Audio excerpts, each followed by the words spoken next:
का हमारा टॉपिक है quantum numbers. It is a set of 4 numbers which gives complete information about an electron. यदि आप किसी इलेक्ट्रॉन के बारे में कंप्लीट इंफॉर्मेशन चाहते हैं तो आपको पता होना चाहिए उसके क्वांटम नंबर्स। क्वांटम नंबर्स पता होने पर आप उस इलेक्ट्रॉन की एनर्जी निकाल सकते हो और आप निकाल सकते हो भी कौन से शेल में प्रेजेंट है या फिर कौन से सब शेल में प्रेजेंट है या फिर कौन से ऑर्बिटल में इलेक्ट्रॉन प्रेजेंट है। तो ये 4 क्वांटम नंबर हैं आपके: principal quantum number, azimuthal quantum number, magnetic quantum number और स्पिन क्वांटम नंबर। तो सबसे पहले हम ये बात करेंगे कि जो एटम है, एटम में जो सबसे बड़ा होता है जिसमें इलेक्ट्रॉन्स चक्कर लगाते हैं वो होता है शेल। शेल के अंदर होते हैं सब शेल्स और सब शेल्स के अंदर होते हैं ऑर्बिटल्स। ये बिल्कुल उसी तरह से हैं जैसे ईयर में मंथ होते हैं और मंथ में फिर क्या होते हैं, डेज होते हैं। ठीक है, तो आपने ध्यान रखना है शेल्स में सब शेल्स होते हैं और सब शेल्स में क्या होते हैं, ऑर्बिटल्स, और ऑर्बिटल्स में कौन ऑक्युपाइड होते हैं, आपके इलेक्ट्रॉन्स। तो सबसे पहला जो आपका क्वांटम नंबर है वो है प्रिंसिपल क्वांटम नंबर। इसको हम रिप्रेजेंट करते हैं n से। जैसे ये आपका न्यूक्लियस है, ठीक है, ये डिफरेंट शेल्स हैं, ये फर्स्ट शेल है, ये सेकंड शेल है, ये थर्ड शेल है। ठीक है, यदि किसी इलेक्ट्रॉन का प्रिंसिपल क्वांटम नंबर मान लीजिए 2 है तो ये मुझे क्या इन्फॉर्मेशन देगा, ये मुझे बताएगा कि जो मेरा इलेक्ट्रॉन है वो कौन सी शेल में चक्कर काट रहा है, सेकंड शेल। उसी तरह से जो आपकी एनर्जी है इलेक्ट्रॉन की वो भी हम इस प्रिंसिपल क्वांटम नंबर से निकाल सकते हैं। हमने बोर्स थ्योरी में ये फॉर्मूला पढ़ा था, En = -2 pi square m e⁴ upon n² h²। यहाँ पर जो ये n है ये है आपका प्रिंसिपल क्वांटम नंबर। आप इसकी वैल्यू पुट कीजिए और यहाँ से आप क्या निकाल सकते हो, energy of electron present in any shell.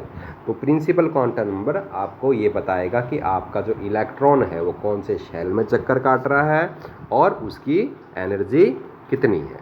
Okay, second जो मेरा क्वांटम नंबर है वो है एजीमुथल क्वांटम नंबर। इसको हम रिप्रेजेंट करते हैं L से। अभी हमने थोड़ी देर पहले बात करी थी कि जो शेल है, शेल में प्रेजेंट होते हैं सब शेल्स, ठीक है, और जो आपका एजीमुथल क्वांटम नंबर है वो आपको सब शेल के बारे में ही बताएगा। तो सबसे पहले आपको ये पता होना चाहिए कि आप कौन से शेल में क्या निकालना चाह रहे हो, सब शेल निकालना चाह रहे हो। ठीक है, तो यदि आपको एजीमुथल क्वांटम नंबर कैलकुलेट करना है तो उसके लिए आपको पता होनी चाहिए वैल्यू किसकी, n की। n क्या है आपका प्रिंसिपल क्वांटम नंबर। ठीक है, for a given value of n the value of n, जो एजीमुथल क्वांटम नंबर है उसकी वैल्यू होगी 0 से लेकर n-1 तक। अभी हम इसको समझते हैं इस चीज़ को भी। ठीक है, मान लीजिए मैं फर्स्ट शेल की बात करता हूँ, n = 1। n = 1 का मतलब है फर्स्ट शेल। तो L की वैल्यू कितनी होगी, 0 से स्टार्ट करना है मैंने और कहाँ तक, n-1 तक। तो n तो 1 है तो 1 में से 1 गया, 0, तो a की वैल्यू आएगी इसकी कितनी, 0। इसका मतलब ये है कि जो आपका फर्स्ट शेल है उसमें केवल एक ही सब शेल प्रेजेंट है। L की जितनी वैल्यूज़ होंगी उतनी ही सब शेल्स प्रेजेंट होंगी शेल में। मान लीजिए n = 2 की बात करता हूँ मैं। n = 2 का मतलब मैं सेकंड शेल में क्या निकालना चाहता हूँ, सब शेल्स निकालना चाहता हूँ। तो जो L की वैल्यू होगी वो क्या होगी, 0 से लेकर n-1।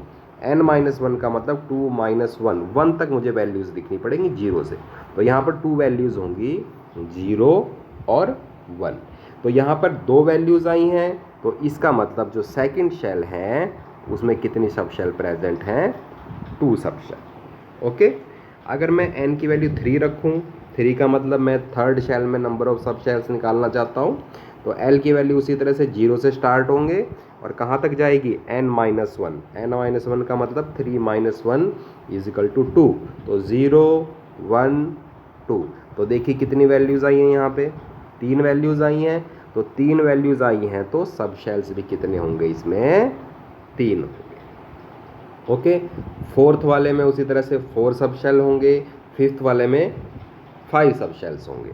अब इन वैल्यूज़ का मतलब क्या है, देखिए L अगर 0 आता है तो इसका मतलब है कौन सा subshell, S subshell. Okay, L की वैल्यू अगर 1 आती है तो इसका मतलब जो सब शेल है उसका क्या नाम है, P सब शेल। अगर L की वैल्यू 2 आती है तो उसका नाम है D सब शेल, और L की वैल्यू अगर 3 आती है तो उसका क्या नाम होगा आपका, F सब शेल। ये चीज़ आपने याद रखनी है। चलिए एक एग्जांपल ले लेते हैं। मान लीजिए n है आपके पास 3, ठीक है, थर्ड शेल है, सब शेल कितनी होंगी, वैल्यूज निकालिए ज़रा, 0 से लेकर n-1 तक, 0 1 2।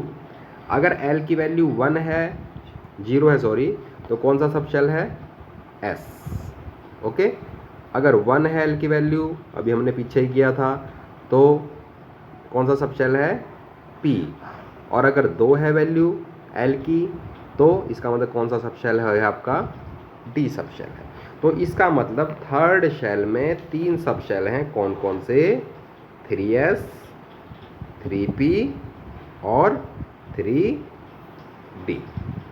ओके, नेक्स्ट क्वांटम नंबर है आपका मैग्नेटिक क्वांटम नंबर, इसको हम रिप्रेजेंट करेंगे M से।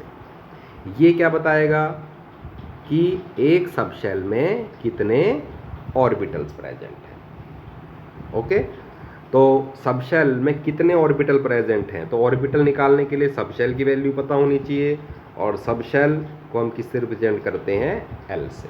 ठीक है, for a given value of L, M की वैल्यू जो होंगी वो होंगी -L से +L तक। ठीक है, अब देखिए जो S सब शेल है आपका, S सब शेल में L की वैल्यू 0 है, तो M की वैल्यू भी कितनी है, 0। -L से +L का मतलब -0 से +0, तो 0 ही वैल्यू हुई। तो एक ही वैल्यू आई है, तो इसका मतलब केवल एक ही ऑर्बिटल प्रेजेंट है, किसमें, S सब शेल में।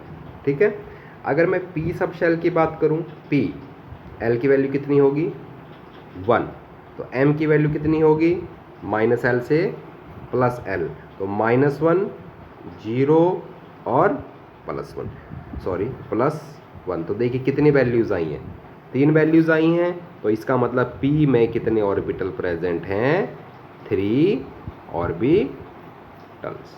ओके, D में L की वैल्यू कितनी होती है, 2, और M की वैल्यू कितनी होगी, -2 से +2, -2 -1 0 +1 और +2। तो देखिए कितनी वैल्यूज़ हैं, टोटल 5 वैल्यूज़ हैं। तो इसका मतलब D सब शेल में कितने ऑर्बिटल प्रेजेंट हैं, 5 ऑर्बिटल प्रेजेंट हैं। हम आगे इनकी रिप्रेजेंटेशन भी करेंगे। अभी आपने केवल ये बात ध्यान रखनी है कि S में 1 ऑर्बिटल है, P में 3 ऑर्बिटल हैं, D में 5 ऑर्बिटल हैं, और अगर F में आप निकालोगे तो वो कितने आएंगे, आपके 7 ऑर्बिटल्स आएंगे। इसके बाद जो लास्ट क्वांटम नंबर है वो है आपका स्पिन क्वांटम नंबर, जिसको आप डिनोट करते हो स्मॉल s से।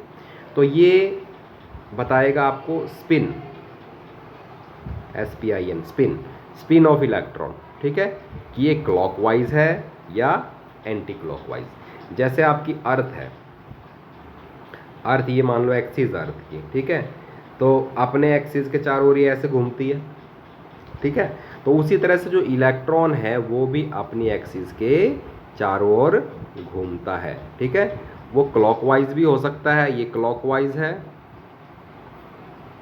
और ये जो स्पिन है ये है एंटी क्लॉकवाइज। ठीक है, तो बस दो ही स्पिन हो सकती हैं, या तो क्लॉकवाइज या एंटी क्लॉकवाइज। तो इलेक्ट्रॉन्स की जो स्पिन क्वांटम नंबर्स की वैल्यूज़ है वो हमेशा ही या तो +1/2 होगी या -1/2। ये स्पिन को रिप्रेजेंट करते हैं। साइन अपोजिट है, इसका मतलब ये है कि स्पिन भी कैसी है, अपोजिट है। ओके, तो एक दो कुछ न्यूमेरिकल्स कर लेते हैं इसमें हम। मान लीजिए आपके पास एक क्वेश्चन है कि 3p, ये डोनेशन दे रखी है, रिप्रेजेंटेशन दे रखी है किसी सब शेल की। तो आपने इसमें प्रिंसिपल नंबर काउंट करने हैं, ठीक है, सभी प्रिंसिपल काउंट नंबर। तो देखिए क्वांटम नंबर्स, तो देखिए n 3p में ये जो आपका नंबर है ये तो बताएगा n के बारे में। तो n इक्वल टू क्या आपका 3p। p हो तो l की वैल्यू कितनी होती है, m, 1। ओके, और अगर आपको l की वैल्यू पता है तो आप m की वैल्यू कैलकुलेट कर सकते हो, -1 से +1। और जो आपका स्पिन क्वांटम नंबर है उसकी वैल्यू कितनी होगी, +1/2 और -1/2।